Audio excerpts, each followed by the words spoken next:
The third reading is a really cool time because it does signify a very definite milestone, if you like, and how cool it was to have our people fill the gallery, not just our koe and kaumātua, but our rangatahi.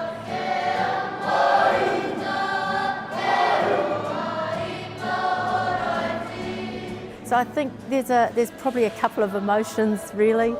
First one, relief that we're there. We're now over a certain line.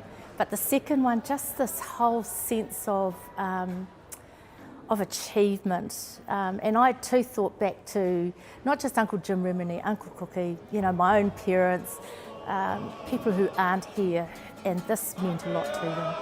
So just a great day for all, really. The messages were very strong for us, and from those representatives of Parliament today, about how we stand up, how we strive, how we make this place our own, how we are now in charge of our own destiny. So, there's nothing more to say than just to reflect on those words and to make them our own.